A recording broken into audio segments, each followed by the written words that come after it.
ከድርጅት በላይ ሆኖ መንደር ሊሆን እንዲሁም መሰረተ ድንጋይ ሊቀመጥ አንድ ሳምንት ብቻ ቀረው። እንደምን አላችሁ የኪ ሃውሲንግ ቤተሰቦች? ይህ ሳምንቱ ሙሉ የሰራናቸውን ዋና ዋና ሀሳቦች ብቻ እየለየን ለእናንተ የምናቀርብበት ቪዲዮ ነው። በዚህ ሳምንትም ኪ ሃውሲንግ ፋይናንስ ሶሉሽን የኪ መንደር ግንባታን ለማስጀመር በአንዱ ሳይት ወይም በአንዱ መሬት ላይ ብቻ መሰረተ ድንጋይ የማስቀመጥ መርሃ ግብር ለማከናወን ዝግጅቱን እያደረገ ነበረ። በዚሁ መሰረት ንፋስ ስልክ ላፍቶ ክፍለ ከተማ ውስጥ የመሰረተ ድንጋይ የማስቀመጥ መርሃ ግብሩን ለማከናወን አስፈላጊ ዝግጅቶች ሁሉ ተደርገዋል። ይህም መርሃ ግብር የሚከናወነው የፊታችን ቅዳሜ ወይም ጥር 23 2018 ዓ.ም ነው። ይህ ለኪ ሃውሲንግ ታሪካዊ ቀን ነው። ኪ ሃውሲንግ በየወቅቱ በሚያዘጋጃቸው ዝግጅቶች ይህ ዝግጅት በዓሌ ነው ሲል ነበረ።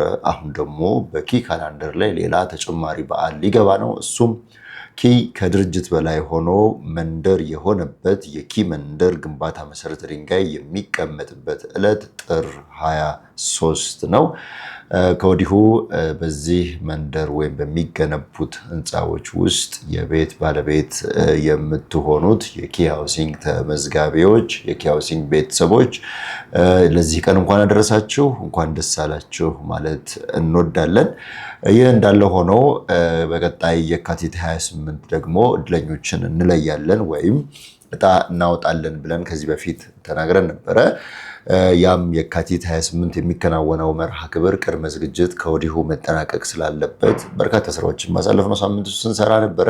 ከነሱ ውስጥ የመጀመሪያው ወርሃዊ ቁጠባቸውን በተለያየ ምክንያት የአንድ ወርም የሁለት ወርም ወይም ከዛም በላይ ያልቆጠቡት እንዲቆጥቡ የማድረግ በዚሁ አጋጣሚ ያልቆጠባችሁ ወርሃዊ ቁጠባችሁን እጣ ውስጥ ለመካተት መስፈርቱ እሱ ስለሆነ ከወዲሁ ቁጠባችሁን አከናውኑ።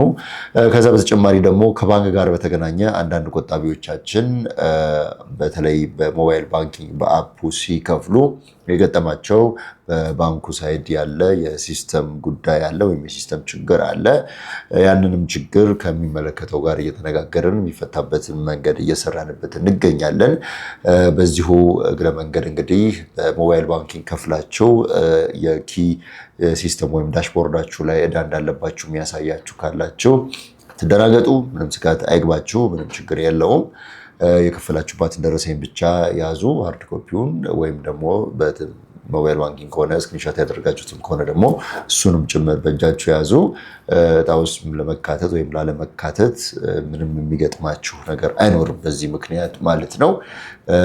ያም መተማመኛ እንዲሆናችሁ እንግዲህ ይህንን ቃል እሰጣለሁ። ከዛ ባሻገር እጣውን ከማውጣት ጋር በተገናኘ ሌሎች አስፈላጊ የተለመዱ ቅድመ ዝግጅቶች አሉ። የእጣውን መጠን ቁጥር የምንወስነው የቆጣቢውን መጠን እንደዚሁም ደግሞ ለመተላለፍ ብቁ ብለን የምናስባቸውን የቤቶች ብዛት ወይም እየተሰሩ ያሉትን ሂደት ያሉትንም ጭምር ማለት ነው ኮንሲደር አድርገን ስለሚሆን ቀኑ ሲቀርብ ነው ይህን የምንወስነው። ብዙ ጊዜ የመጨረሻዋ ዕለት ላይ ነው። ለምሳሌ በ28 ከሆነ እጣው የሚወጣው በ27 ማታ ድረስ ነው እንደዚህ አይነት ውሳኔዎችን የምንወስነው። የቆጣቢው መጠን በአንድ ሌሊት በሺዎች ጨምሮ ስለሚያደር ማለት ነው። እና ስንት ነው የሚወጣው ቁጥር የሚለውን ጥያቄ እንግዲህ የምንመልሰው በአዳራሽ የዕለቱ ዕለት ይሆናል ማለት ነው። ከኛ ግን የሚጠበቀው ቅድመ ዝግጅት ከወዲሁ እያጠናቀቅን እንገኛለን። ከእናንተ የሚጠበቀው እናንተ ልትቆጥቡ የሚገባውን ወርሃዊ ቁጠባችሁን ግዴታችሁን በመወጣት ራሳችሁን ብቁ አድርጉ እንላለን። ይህ እንዳለ ሆኖ እንግዲህ ከዚህ በተጨማሪ ሌሎች በርካታ የሚሰሩ ስራዎች አሉ እንደ ኪ ሃውሲንግ። አብዛኞቹ ስራዎች የምታውቋቸው ናቸው።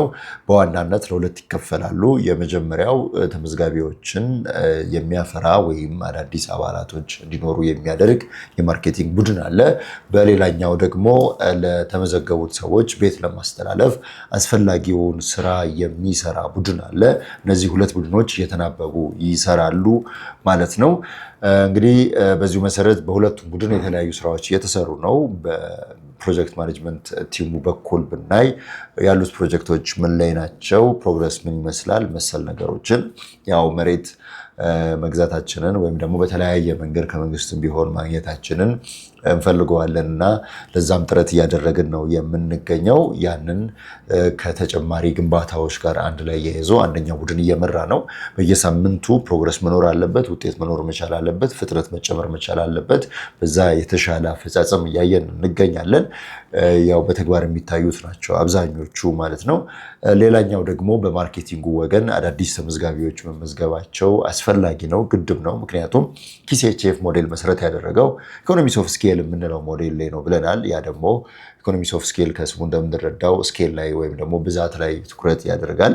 ስለዚህ የተመዝጋቢዎቻችን መጠን 100 ሺህ እና ከዛ በላይ መሆን አለባቸው ብለን ለዛ እየሰራን ነው።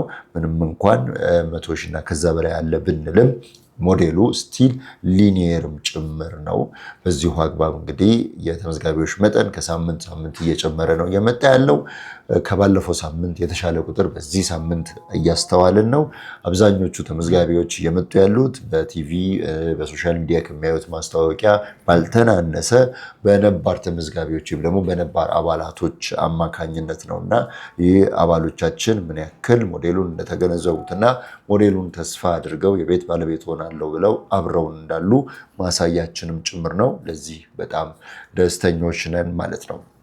እንግዲህ እነዚህ ዋና ዋና ስራዎች እንዳሉ ሆኖ ደግሞ ሌሎች ከዚህ ጋር የተገናኙ አቅማችንን የሚያጠነክሩ ኪ ሃውሲንግን ብርታት የሚሆኑት በርካታ ስራዎች አሉ። እንደዚሁ በድፍኑ በርካታ ስል ያው ዝርዝሩ በውጤት ይገለጻል ብዬ ስለማምን ነው። ይህንን እያደረግን በዕለት እንቅስቃሴዎቻችን ውስጥ ደግሞ የተለመዱትን መደበኛ ስራዎች እየሰራን ሳምንቱን አሳልፈናል። በባለፈው ሳምንት ከተከናወኑት ውስጥ በተጨማሪነት ለእናንተ መረጃውን የምሰጠው ከዚህ ቀደም እድለኛ ሆነው ቤታቸውን እንዲረከቡ የተነገራቸው ወደ ቤታቸው እንዲገቡ ተነግሯቸው በተለያየ ምክንያት ቤታቸው ውስጥ መኖር ላልጀመሩትም እንደዚህ ሁሉም ጋር ደውለን ወደ ቤታችሁ ግቡ፣ ቤታችሁ ውስጥ ኑሮ ጀምሩ፣ ቤቱን ተረክባችሁ ቁልፉን ወስዳችሁ ቤቱ ባዶ መሆን የለበትም የሚል መልእክት ባሳለፍነው ሳምንት እንግዲህ አድርሰናል። በዚህም ቦታው ድረስ ሄጄ እኔም አይቼዋለሁ። በርካቶች ከዛ ጥሪ በኋላ ቦታው ድረስ እየተገኙ አንዳንድ እንቅስቃሴዎችን ጀምረዋል። ይሄ በጣም ትልቅ ነገር ነው። ብዙዎች እንግዲህ እድል ድንገት ነው የሚመጣው። ቤትም ድንገት ነው የተረከቡትና ካሉበት አካባቢ ለቀው ወደ አዲሱ ቤታቸው ለመግባት የልጆች ትምህርት ቤት፣ ሌሎች ነገሮች መስተካከል ስላለባቸው ዘግይተው ሊሆን ይችላል። ቢሆንም ግን ግቡበት። ቅዳሜና እሑድም ቢሆን እየሄዳችሁ ከጎረቤቶቻችሁ ጋር ቡና አፍልታችሁ ማህበራዊ ህይወታችሁን ጀምሩ የሚል ነው አቅጣጫ እየሰጠን ያለ ነው። እኛም ደግሞ ሌሎች አስፈላጊ የሚባሉት ነገሮች እናሟላላችኋለን የሚል ቃላችንን እየሰጠን ነው። አሁንም ይቀጥላል። ከዛ በተጨማሪ ያው ተመዝግበው እድለኛ ሆነው ቤታቸውን ተረክበው ከነሱ የሚጠበቀውን ክፍያ መክፈል አይችሉም ብለን ለጠረጠርናቸው ወይም ደግሞ ለሰጋንባቸው አባሎቻችን መፍትሄ ይሆናል ብለን ያሰብነውንም የብድር አማራጭ አዘጋጅተናል። በዛም በኩል ያ ተቋም ራሱን ችሎ በራሱ መንገድ እየተንቀሳቀሰ ገለልተኛ ሆኖ ድርጅት ላይ ጥገኛ ሳይሆን የማህበረሰብ ተቋም ሆኖ እየሄደ ነው ያለው። በዛም የብድር አቅራቢ ተቋም አማካኝነት እንግዲህ ለመዘገብናቸው የቤት ባለቤት ለሆኑት እድለኞቻችን ቤት ከተረከቡ በኋላ የሚከፍሉትን ክፍያ መክፈል እንዲችሉ ከተቋም ጋር ያለን ግንኙነት ተቋማዊ ግንኙነት እንዲሆን በማድረግ በቅርቡ የመግባቢያ ሰነድ ስምምነት እንፈራረማለን። አሁንም ግን ተቋሙ ለተበዳሪዎች የማበደር አቅም ይዟል ማለት ነው።